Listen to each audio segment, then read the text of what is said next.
So hello students, myself Dinesh Kumar Yadav and this is our next lecture on 11th class physics first unit, that is physical world and the measurement. So last lecture में हमने बात किया था physical quantities के बारे में और हमने वहाँ पर आपको बताया था कि कितनी तरह की फ़िज़िकल क्वांटिटीज़ है और किस तरीके से हमने उनका यूनिट मेज़रमेंट का सिस्टम बनाया हुआ है। ठीक है, तो हमने एसआई सिस्टम की बात की थी, हमने सीजीएस सिस्टम की बात की थी, हमने एफपीएस सिस्टम की भी बात की थी और फाइनली हमने बताया था कि जो एसआई सिस्टम है वो इंटरनेशनली एक्सेप्टेड सिस्टम है और सभी देश उसका यूज़ करते हैं। तो यहाँ पर जितनी भी हमारी यूनिट्स होती है उन यूनिट्स की जो है एक पर्टिकुलर डेफिनेशन होती है, उनको एक अच्छी तरह से डिफ़ाइन किया गया है और वो डेफिनेशन हमको याद करनी पड़ती है। सो मे बी आपके जो क्वेश्चन है उस क्वेश्चन पेपर है उसमें पूछ ली जाए तो बड़ी ही इम्पोर्टेंट है ये डेफिनेशन। तो देखिए ये जो डेफिनेशन है या आपको थोड़ी सी अजीब लगेंगी बट ये जो है इनकी बिल्कुल एक्चुअल डेफिनेशन है। ठीक है, तो एक्चुअली क्या है कि भाई कोई भी अगर आपको डेफिनेशन बनानी है, जैसे आपको मीटर डिफ़ाइन करना है तो आप उससे छोटा सोच के नहीं डिफ़ाइन कर सकते कि भाई मीटर जो हम उसको सिर्फ यहाँ पर किसी चीज़ को अर्थ के ऊपर मेज़रमेंट के ही लेंगे। हम बहुत ही आगे का सोच के चलते हैं। तो क्या है, हम अभी भाई मून पर जाने लग गए, हम मार्स पर जाने लग गए, तो क्या होता है कि एक्चुअल में जब वेलोसिटी चेंज होती है तो वेलोसिटी के साथ डिस्टेंस चेंज हो जाती है। तो हमको इस तरीके से इसको डिफ़ाइन करना पड़ेगा कि वेलोसिटी के साथ जो ये हमारी डेफिनेशन है वो इतनी चेंज ना हो। तो इस तरीके से थोड़ी इनकी कॉम्प्लिकेटेड से डेफिनेशंस है, तो हो सकता है आपको सारी समझ में ना आए बट कोशिश करिए समझने की। तो शुरुआत करते हैं सबसे पहले मीटर से। तो देखिए मीटर क्या होती है, तो ये जो फर्स्ट डेफिनेशन मैंने मीटर की लिखी हुई है ये पहले की डेफिनेशन है। So the standard metre is equals to 1650763.73 wavelengths in vacuum of the radiation from krypton isotope of mass 86। तो यहाँ पर ये पहले इसको इस तरीके से डिफ़ाइन किया जाता था कि जो 1 मीटर होता है, तो अगर आपके पास एक क्रिप्टॉन का आइसोटोप है जिसका मास 86 है, तो ये जो क्रिप्टॉन का आइसोटोप्स है इससे जो रेडिएशंस निकलती है, तो उन रेडिएशन जब वैक्यूम के अंदर वो जो रेडिएशन है उनकी जो इतनी वेवलेंथ है वो वेवलेंथ जो है वो क्या बनाती है, इतनी जो वेवलेंथ है, ठीक है, दिस नंबर ऑफ वेवलेंथ वो मिलकर क्या बनाती है, वो 1 मीटर यहाँ पर बनाती है। ठीक है, बट अभी कुछ टाइम भी 1983 से ये जो डेफिनेशन है इसको चेंज कर दिया गया और यहाँ पर एक नई डेफिनेशन जो है वो अडॉप्ट की गई है and the definition is 1 metre is the length of path travelled by light in vacuum in 1/299,792,458 metre per second of a second. तो देखिए क्या होता है, यहाँ पर एक कॉन्सेप्ट होता है लेंथ कॉन्ट्रैक्शन का। तो जब कोई चीज़ काफ़ी स्पीड से मूव करती है तो लेंथ जो है वो कॉन्ट्रैक्ट हो जाती है। तो मतलब ये आपको लेंथ को मेज़र करना हो तो आपको एक बहुत ही अच्छा मेथड देखना पड़ेगा, ठीक है, जो कि चेंज ना हो। जैसे भाई वेलोसिटी है तो वेलोसिटी ऑब्जेक्ट्स की चेंज होती रहती है, तो अगर वेलोसिटी चेंज होगी तो उसके साथ क्या होता है कि जो हमारी डिस्टेंस है वो भी चेंज हो जाती है, लेंथ है वो भी चेंज हो जाती है, लेंथ कॉन्ट्रैक्शन आता है उसके अंदर। तो यहाँ पर इसको इस तरीके से डिफ़ाइन किया गया है, एक ऐसी चीज़ से डिफ़ाइन किया गया है जो कि कभी चेंज नहीं होती। और आपको पता है लाइट की जो स्पीड होती है वो कांस्टेंट होती है, कभी चेंज नहीं होती। ठीक है, तो 1 मीटर को कुछ लाइट की स्पीड के साथ डिफ़ाइन किया गया है और आपको पता है लाइट की स्पीड कितनी होती है, लाइट की स्पीड होती है 3 × 10⁸ मीटर पर सेकेंड। तो ये जो डिस्टेंस है ये लाइट कितने समय में ट्रैवल करती है, भाई ये जो डिस्टेंस लाइट ट्रैवल करती है इन 1 सेकेंड। ये जो दिस मच डिस्टेंस होती है, this much distance travelled by light कितने टाइम में, ये 1 सेकेंड लगता है। ठीक है, तो यहाँ पर भाई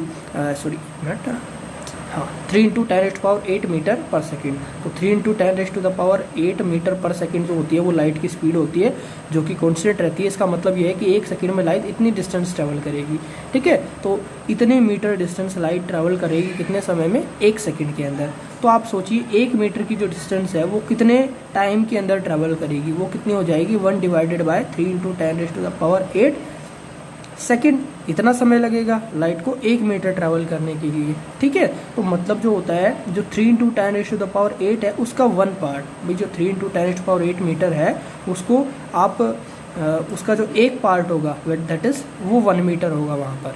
ठीक है, तो यहाँ पर भाई इस तरीके से हम इसको डिफाइन करते हैं। और जो लाइट की स्पीड होती है वो एक्चुअल में इतनी नहीं होती, ये हम रफली लेके चलते हैं। एक्चुअल में लाइट की स्पीड होती है दिस 1 बाय लाइट की स्पीड होती है 299,792 एंड 453 मीटर पर सेकेंड। ठीक है, इतनी स्पीड होती है लाइट की। तो इसका जो 1 पार्ट होता है दैट इज 1 मीटर। तो 1 by this fraction of a second is called 1 metre. ठीक है, और वहाँ पर वैक्यूम के अंदर, तो वैक्यूम के अंदर जो लाइट है वो इतने जो डिस्टेंस ट्रैवल करेगी ठीक है 1 सेकेंड में, तो उस डिस्टेंस को हम कहेंगे 1 मीटर। तो इस तरीके से यहाँ पर हम 1 मीटर को डिफाइन करते हैं। इसके बाद हमारे पास नेक्स्ट डेफिनेशन आती है द किलोग्राम। देखिए किलोग्राम क्या है, तो किलोग्राम होती है the kilogram is equals to mass of international prototype of kilogram a platinum iridium alloy cylinder kept in at international bureau of weight and measure at Sevres near Paris France. और ये जो definition है ये 1889 को ये जो definition है ये बनाई गई थी, और आई थिंक लास्ट ईयर इस डेफिनेशन को भी चेंज कर दिया गया है। तो यहाँ पर देखिए आप इसी डेफिनेशन को लिख सकते हैं, कोई प्रॉब्लम नहीं है। तो ये क्या होती है, इसको डिफाइन किया गया है कि भाई एक हमारे पास एक अलॉय हमने लिया प्लैटिनम इरिडियम का। ठीक है, तो ये जो अलॉय होता है ये भाई इसमें कोई रस्टिंग वगैरह नहीं होती, और फिजिकल जो कंडीशंस होती है उसका कुछ इम्पैक्ट नहीं पड़ता इस अलॉय के ऊपर।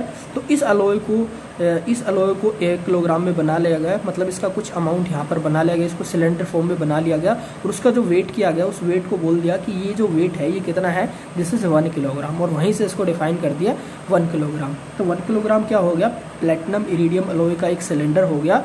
ठीक है, सिलेंडर का एक प्रोटोटाइप है और उसका जो वेट है उसको 1 किलोग्राम मान रखा है। ठीक है, जिसको हमने रखा हुआ है international bureau of weight and measure, और ये फ्रांस के अंदर है, वहाँ पर हमने रखा हुआ है सिंस 1889 से हमने इसको वहाँ रखा हुआ है। ठीक है, और उसके जो कॉपीज़ है वो बनाकर हम हर देश में भिजवा देते हैं। तो इस तरीके से हर देश के लिए जो 1 किलोग्राम है वो 1 किलोग्राम के बराबर ही होता है। ठीक है, और उसको ऐसी जगह रखा गया है कि भाई बाकी जो कंडीशंस है, फिजिकल कंडीशंस एटमॉस्फेयर का, उसके ऊपर कोई इफेक्ट ना पड़े, और इस तरीके से हम 1 किलोग्राम को डिफाइन करते हैं। नेक्स्ट आती है हमारे पास 1 सेकेंड। अब जो 1 सेकेंड को डिफाइन करना है ये एक्चुअल में बड़ा ही चैलेंजिंग काम था हमारे लिए। तो हम क्या करते थे कि भाई हम सेकेंड को हम मेज़र करते थे कि भाई अगर हमारा जो एक दिन है, एक दिन में 24 आवर है, तो जो 24 आवर है उसका वो कितने, तो उसमें जो 1 घंटा है उसके अंदर 60 मिनट होती है, और जो 60 मिनट होती है, जो 1 मिनट होती है उसके अंदर 60 सेकंड्स होती है। ठीक है, तो इस तरीके से हम सेकंड को डिफाइन करते थे, बट ये कुछ ज़्यादा प्रिसाइज डेफिनेशन नहीं थी 1 सेकंड की, क्योंकि भाई आपको यहाँ पर क्या होता है, टाइम जो होता है, टाइम डाइल्यूशन होता है। जब कोई बॉडी काफ़ी हाई वेलोसिटी के साथ मूव करती है तो वहाँ पर टाइम डाइल्यूशन होता है, और जो टाइम है वो सबके लिए यहाँ पर सेम नहीं रहता। तो यहाँ पर ये जो डेफिनेशन है वो इनकरेक्ट हो जाएगी, या फिर कुछ फिनोमेनाज जो कि बहुत ही कम स्केल के ऊपर होते हैं, बहुत ही माइक्रोस्कोपिक लेवल के, भाई बहुत ही माइक्रो सेकेंड टाइम में हो जाते हैं, नैनो सेकेंड टाइम के अंदर हो जाते हैं। ठीक है, जैसे कोई फ्यूज़न हो गया, फ्यूज़न हो गया, कुछ प्रोसेस ऐसे हो जाते हैं बहुत ही इंस्टेंटली हो जाते हैं। तो उन प्रोसेस को डिफाइन करने के लिए हमें 1 सेकेंड से भी जो है नीचे जाना पड़ेगा, तो हमारे पास उसके एग्जैक्ट डेफिनेशन होनी चाहिए। तो उसकी देखिए क्या डेफिनेशन है यहाँ पर, the second is the duration of 91926317770 periods of radiation corresponding to the transition between two hyperfine level of ground state of cesium-133 atom.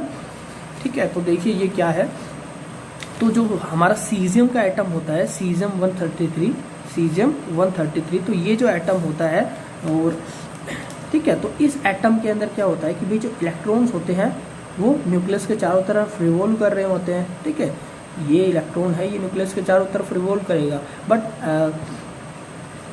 ठीक है, तो यहाँ पर इलेक्ट्रॉन्स जो है वो रिवॉल्व करते रहते हैं, और जैसे ही इलेक्ट्रॉन को एनर्जी मिलती है वो एनर्जी को गेन करके हायर एनर्जी लेवल्स के अंदर चला जाता है। ठीक है, इलेक्ट्रॉन को कुछ एनर्जी मिली, अब बाद में से पढ़ोगे। ठीक है, तो इलेक्ट्रॉन को कुछ एनर्जी मिली, और एनर्जी को लेके वो हायर लेवल के अंदर चला गया। अब क्या होता है भाई, ये जो इलेक्ट्रॉन है ये ज़्यादा समय तक इस हायर एनर्जी लेवल में नहीं रह सकता, इसको वापस अपने घर आना पड़ेगा, अपने ग्राउंड स्टेट में आना पड़ेगा।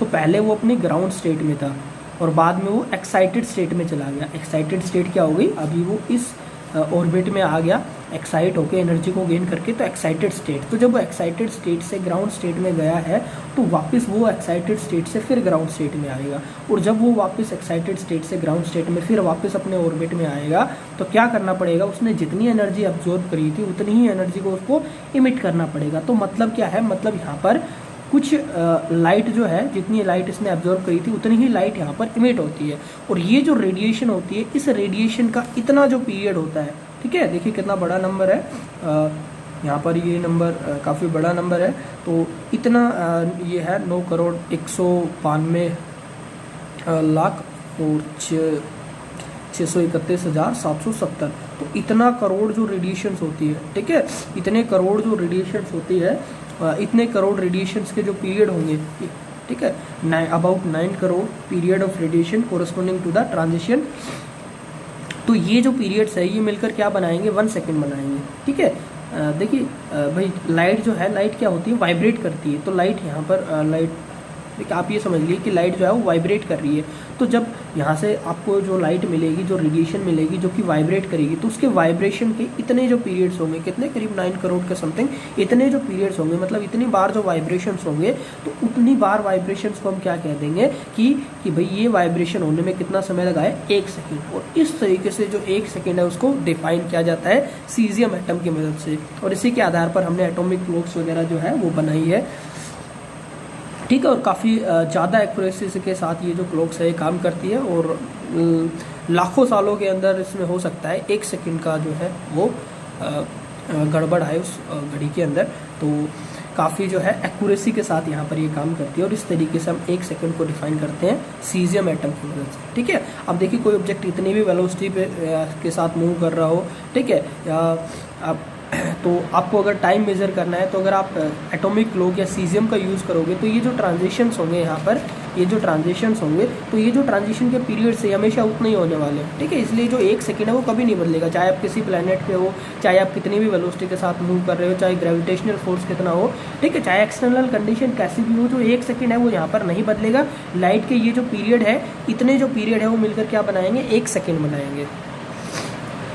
इसके बाद नेक्स्ट हमारी डेफिनेशन आती है 1 एम्पियर की। तो देखिए 1 एम्पियर क्या होता है, 1 ampere is the constant current which maintain if 2 state parallel conductor of infinite length and placed 1 meter in vacuum would produced between these conductor a force equals to 2 into 10⁻⁻7 Newton पर metre of length, और इसको 1948 के अंदर जो था इसको establish किया गया था। तो देखिए 1 एम्पियर क्या होता है, so according to the definition of 1 ampere कि भाई मान लेते हैं हमारे पास 2 इनफाइनाइट लेंथ की वायर है, ठीक है, तो ये मान लेते हैं हम 2 इनफाइनाइट लेंथ के वायर है, ठीक है, आप कितनी भी लेंथ के वायर ले सकते हैं वैसे। तो ये जो इनफाइनाइट लेंथ के वायर है, इनके बीच का जो डिस्टेंस है दैट इज़, ये मान लेते हैं सेपरेशन है 1 मीटर, यहाँ पर 1 मीटर के सेपरेशन के ऊपर 2 जो वायर है वो एक दूसरे के पैरेलल रखे हुए हैं, ठीक है। तो देखिए ये क्या होगा, इन वायर से जो है करंट फ्लो कर रहा है यहाँ पर, ठीक है, सेम या अपोजिट जैसे भी जिस भी डायरेक्शन में आप मानो, तो यहाँ पर करंट फ्लो करेगा इसमें से, ठीक है। तो आपने 10th क्लास में पढ़ा होगा कि भाई जब किसी वायर से करंट फ्लो करता है तो उसके आसपास मैग्नेटिक फील्ड बन जाती है। तो अब क्या होता है, इसके आसपास मैग्नेटिक फील्ड बन जाएगी, इसमें करंट फ्लो करेगा, इसके आसपास मैग्नेटिक फील्ड बन जाएगी, और मैग्नेटिक फील्ड क्या करती है, इसकी मैग्नेटिक फील्ड पे फोर्स लगाती है। मतलब क्या होगा कि ये वायर इस वायर पे फोर्स लगाएगा और ये वायर भी इस वायर के ऊपर फोर्स लगाएगा, बहुत ही कम फोर्स होगा लेकिन लगाएगा ये फोर्स। तो आप क्या करो, आप इसमें जो करंट है, करंट की मैग्नीट्यूड को बढ़ाते जाओ। तो जब आप करंट को बढ़ाते जाओगे, ठीक है, इनके बीच का जो फोर्स होगा उसको आप मेज़र करो। तो जब ये फोर्स हो जाएगा 2 × 10⁻⁻7 मीटर न्यूटन पर मीटर, ठीक है, एक यूनिट लेंथ के ऊपर जब इतना फोर्स यहाँ पर हो जाएगा, तो इतना न्यूटन फोर्स यहाँ पर जब हो जाएगा, तो ये जो फोर्स है, ठीक है, यहाँ पर सॉरी पर मीटर नहीं लेंगे, अगर आप पर मीटर ले रहे हो तो इनकी जो लेंथ है वो 1 मीटर आपको लेनी पड़ेगी यहाँ पर, ठीक है। तो जैसे ये 1 मीटर लेंथ की वायर है यहाँ पर, तो 1 मीटर लेंथ की जो वायर है एक दूसरे के ऊपर अगर ये इतना फोर्स एक्सर्ट करेंगे, ठीक है, तब हम कहेंगे कि इनके अंदर कितना करंट फ्लो कर रहा है, ये करंट है 1 एम्पियर, ठीक है। मैं एक बार फिर से एक्सप्लेन कर देता हूँ कि भाई कंसिडर कर लो आपके पास 1 मीटर लेंथ के 2 वायर है, ठीक है, 1 मीटर लेंथ के 2 वायर है, और दोनों के बीच का सेपरेशन जो है वो भी 1 मीटर है, और दोनों की जो थिकनेस है वो ऑलमोस्ट नेग्लिजिबल है, ठीक है, जो एरिया ऑफ क्रॉस सेक्शन है वो बहुत ही कम है इनका, तो यहाँ पर ये इसके ऊपर फोर्स लगाएगा और ये इसके ऊपर फोर्स लगाएगा, और जब दोनों एक दूसरे के ऊपर फोर्स लगाएंगे 2 × 10⁻⁷ न्यूटन पर मीटर, तो वो जो फोर्स है, ठीक है, जब ये इतना फोर्स लगाएंगे तब हम कहेंगे इनके अंदर कितना करंट फ्लो कर रहा है, इनके अंदर 1 एम्पियर का करंट फ्लो कर रहा है। तो इस तरीके से यहाँ पर 1 एम्पियर जो है उसको डिफाइन किया जाता है, ठीक है। तो इसके बाद आता है द केल्विन। देखिए केल्विन जो होता है आपको पता है टेम्परेचर की यूनिट होती है, और केल्विन को कैसे डिफाइन किया गया है, देखिए the kelvin is the fraction 1/273.16 of the thermodynamic temperature of the triple point of water, और उसको 1967 के अंदर डिफाइन किया गया था। तो देखिए केल्विन क्या है, केल्विन क्या होता है कि जो टेम्परेचर होता है, देखिए केल्विन स्केल आपने पढ़ा होगा या नहीं पढ़ा होगा तो ठीक है, एक हमारा स्केल होता है केल्विन स्केल जिसमें हम टेम्परेचर को मेज़र करते हैं, और ये जो स्केल है ये शुरू होता है 0 केल्विन से, ठीक है, ये शुरू होता है 0 केल्विन, और यहाँ पर 0 केल्विन, और जब रूम टेम्परेचर यहाँ पर होता है 273.16 केल्विन, तो ये बराबर होता है 0 डिग्री सेल्सियस के, ठीक है, 0 डिग्री सेल्सियस के बराबर होता है, जिसके ऊपर कोई भी जो हमारा लिक्विड है वो वाटर जो है वो कंडेंस हो जाता है, ठीक है, वो बर्फ़ में बन जाता है। तो इतना टेम्परेचर यहाँ पर होता है, ठीक है। तो इसके बाद जो है ये बॉइलिंग पॉइंट जो होता है इसमें 373.16 केल्विन के ऊपर होता है। तो यहाँ पर जो इनके अंदर जो एक डिवीज़न है, ठीक है, इस तरीके से आप 273 यहाँ पर जो है स्केल्स बना लोगे, तो जो एक स्केल है यहाँ पर जो ये एक डंडा है ये कितने को रिप्रेजेंट करेगा, ये 1 केल्विन को रिप्रेजेंट करेगा। तो 273.16 ये जो टोटल है इसका 1 पार्ट, इसका 1 पार्ट, ये 1 पार्ट ये क्या कहलाएगा, ये कहलाएगा 1 केल्विन, ठीक है, ये पार्ट ये क्या कहलाएगा 1 केल्विन। तो 1 केल्विन क्या हो गया, जो वाटर का ट्रिपल पॉइंट होता है, ठीक है, जो कि होता है 273.16, तो इसका 1 पार्ट जो होता है दैट इज़ 1 केल्विन। इस तरीके से 1 केल्विन को हम डिफाइन करते हैं, ठीक है। और ये जो होता है ये वाटर का ट्रिपल पॉइंट होता है, मतलब क्या होता है, इस 273.16 जो टेम्परेचर होता है इसके ऊपर 16 टेम्परेचर के ऊपर जो वाटर होता है वो हमारी तीनों स्टेट में एग्जिस्ट करता है। एक्चुअली क्या होता है 273.16 केल्विन जो होता है इस टेम्परेचर के ऊपर, जो आपको पता है ये 0 डिग्री सेल्सियस है, तो जो लिक्विड है यहाँ पर कंडेंस हो जाता है, बर्फ़ बन जाता है, और सिमिलरली जो होता है यहाँ पर लिक्विड स्टेट भी एग्जिस्ट करती है, और लिक्विड स्टेट में यदि आप यहाँ का जो प्रेशर है वो थोड़ा कम कर दो, ठीक है, अगर आप इसका प्रेशर कम कर देते हैं तो यहाँ पर आपको गैसीय स्टेट भी देखने को मिलती है, तो इसलिए इसको बोलते हैं ट्रिपल पॉइंट ऑफ वाटर, ठीक है। और इस तरीके से जो ट्रिपल पॉइंट होता है वाटर का उसका जो 1 पार्ट होता है, ठीक है, 1/273.16 इसको हम 1 केल्विन बोलते हैं। So 1 Kelvin is the 1/273.16 fraction of thermodynamic temperature of triple point of water। उसके बाद कैंडला जो है इसके हम बाद में बात करेंगे, इससे पहले हम इनको समझ लेते हैं। तो सबसे पहले बात करते हैं हम मोल की। तो मोल देखिए क्या होता है, mole is the amount of substance of a system which contain as many elementary entities as there are in atom of 0.012 kg of carbon 12। तो ये हमारे पास कार्बन 12 का आइसोटोप है, तो जो C12 का जो आइसोटोप होता है उसका जो 0.012 kg जो वेट होता है, ठीक है, इतना जो मास होता है वो जितनी एलिमेंट्री एंटिटीज़ को कंटेन करता है उनको हम क्या कहते हैं, उनको हम कहते हैं 1 मोल, ठीक है। और आपको पता है ये कितना है 12 ग्राम, और 12 ग्राम के ऊपर उसके अंदर कितने टर्म्स होते हैं, दैट इज 6.023 × 10⁻23, और इसी को हम क्या कहते हैं, इसी को हम बोलते हैं mole. So 1 mole is the amount of the substance which contain as many elementary entities as there are in atoms of 0.012 kg of carbon, ठीक है। इसके बाद हम बात करते हैं एंगल्स के बारे में। तो आपने एंगल्स को डिग्री के अंदर पढ़ा होगा, 0 डिग्री, 2 डिग्री, ठीक है, 90 degree, 45 degree.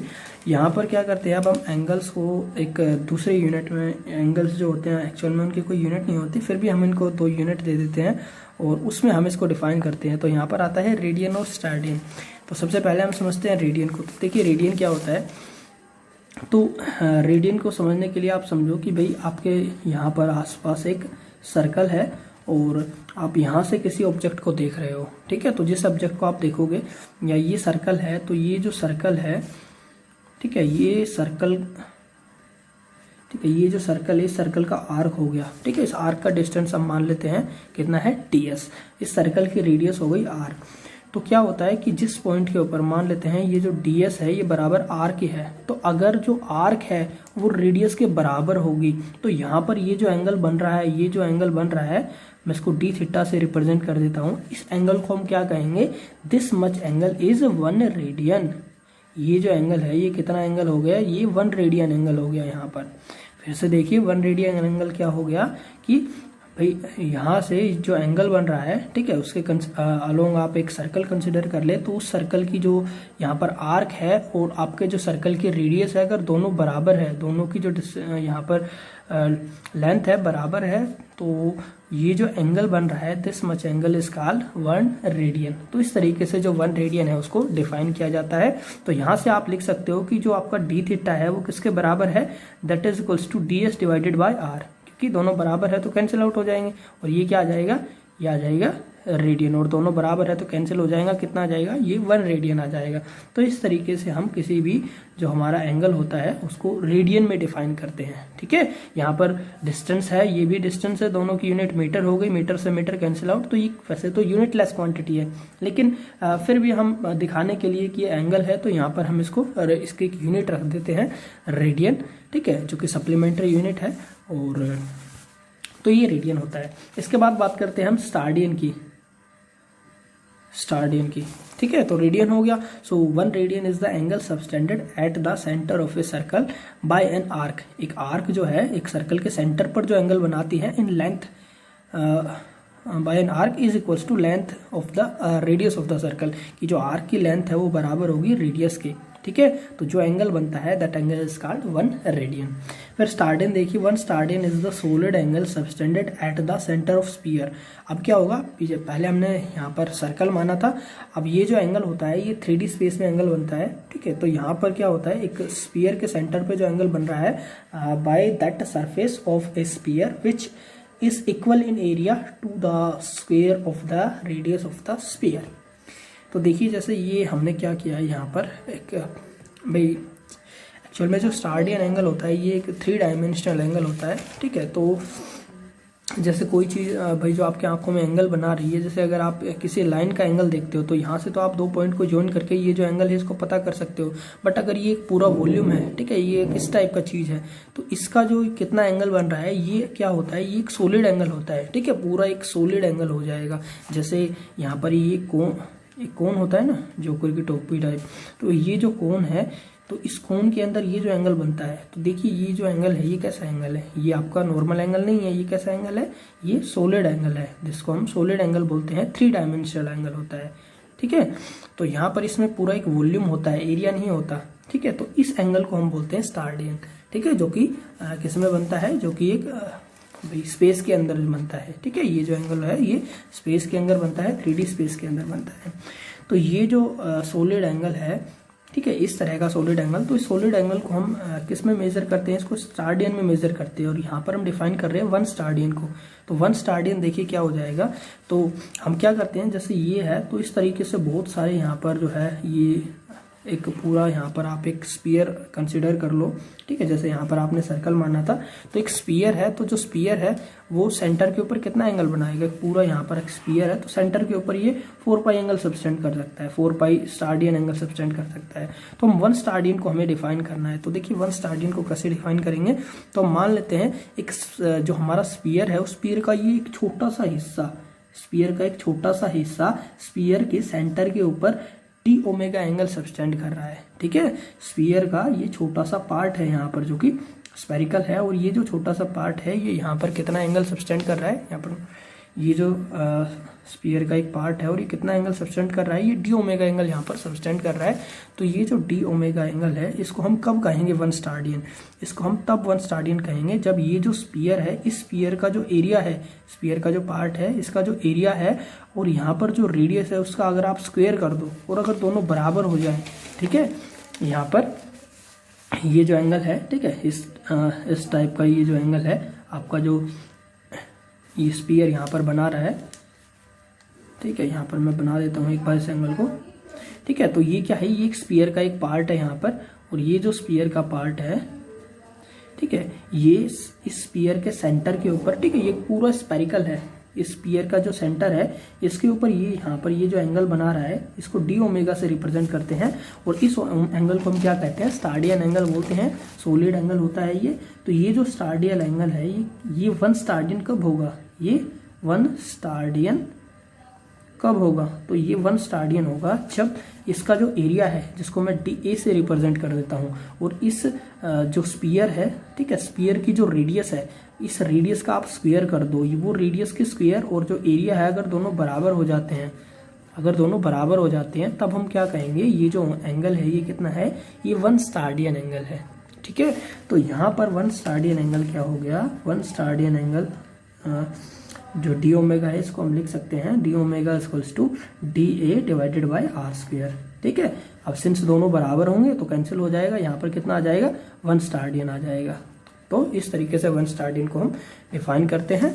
So 1 steradian is the angle subtended at the centre of sphere, sphere के जो सेंटर पे एंगल बनता है, by that surface of sphere, जो कि स्फीयर की सरफेस बना रही है, which is equal in area, ठीक है, to the square of the radius, जिसका एरिया किसके बराबर है, जो सर्कल की रेडियस है उसके स्क्वायर के बराबर है। और इस तरीके से हम इसको रिप्रेजेंट करते हैं D omega equals to D A divided by R square steradian. ठीक है, तो ये हो गया हमारा स्टारडियन। अब स्टारडियन के बाद हम जो हमारी एक इकलौती डेफिनेशन थी उसको और समझते हैं। तो ये हमारी डेफिनेशन रह गई थी कैंडेला की। तो देखिए दी कैंडेला क्या होती है, तो as the name resembles candela candle, तो ये जो यूनिट है ल्यूमिनस इंटेंसिटी की यूनिट होती है, और इसको एक कैंडल के नाम पे रखा गया है। तो एक्चुअल में क्या होता है, ये सबसे पहले कैंडल की इंटेंसिटी जो है वो मेजर की गई थी, उसकी लाइट की इंटेंसिटी मेजर की गई थी, तो इसलिए इसको कैंडल बोलते हैं, इसकी यूनिट को कैंडला बोलते हैं। तो देखिए क्या होती है, the candela is the luminous intensity in A given direction, एक दी हुई डायरेक्शन में इंटेंसिटी होती है लाइट की, ऑफ ए सोर्स, किसी सोर्स की, दैट इमिट मोनोक्रोमेटिक रेडिएशन, जो कि इमिट कर रहा है लाइट को, और कैसी लाइट को, मोनोक्रोमेटिक लाइट को, जिसकी फ्रीक्वेंसी है 540 into 10 raise to the power 12 hertz, 540 into 10 raise to the power 12 hertz, and that has a radiant intensity in the direction of 1/683 वाट पर स्टारडियन। तो देखिए थोड़ी सी कॉम्प्लेक्स डेफिनेशन है, इसको समझते हैं पार्ट बाय पार्ट। तो मान लेते हैं आपके पास ये कोई सोर्स है जो कि लाइट इमिट कर रहा है, ठीक है। तो ये जो सोर्स है, आप मान लो यहाँ पर ये जो आपका सोर्स है, ये जो एक स्टारडियन है यहाँ पर, ठीक है, स्टारडियन भी हमने आपको बताया एक सॉलिड एंगल होता है। तो ये एक सरफेस है, ठीक है, एक स्फीयर का एक पार्ट है, और ये जो स्फीयर की सरफेस है ये यहाँ पर एंगल बना रही है।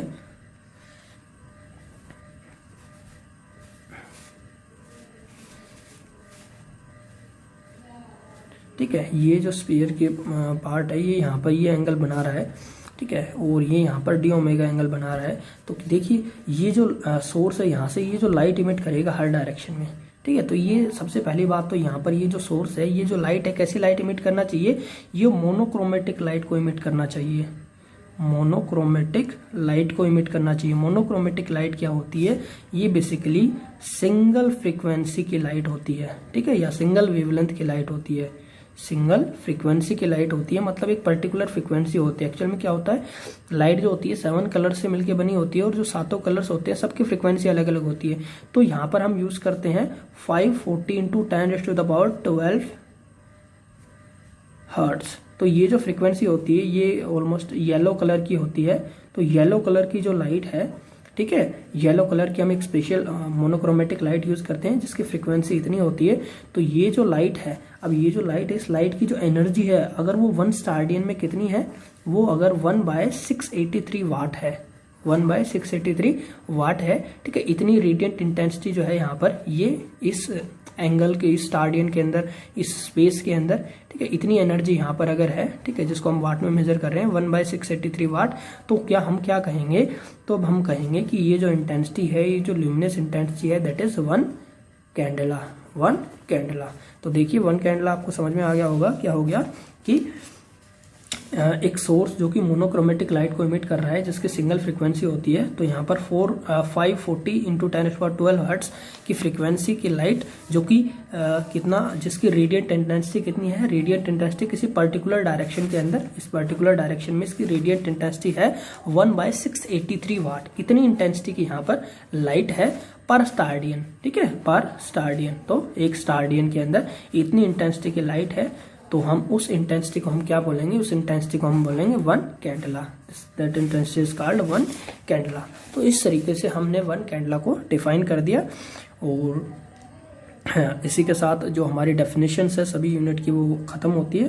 तो आशा करता हूँ आपको काफ़ी समझ में आ गई होगी, ठीक है। हो सकता है इनमें से कुछ जो डेफिनेशंस है वो जो नया सिलेबस है लास्ट ईयर चेंज कर दी गई हो, ठीक है। तो आप इनको याद कर सकते हो, वैसे कोई प्रॉब्लम नहीं है उसके अंदर, ठीक है। और अगर कोई डेफिनेशन इनमें से चेंज होती है तो मैं फिर से वीडियो अपलोड कर दूंगा, ठीक है। तो that's it and thank you for watching my video. Thank you.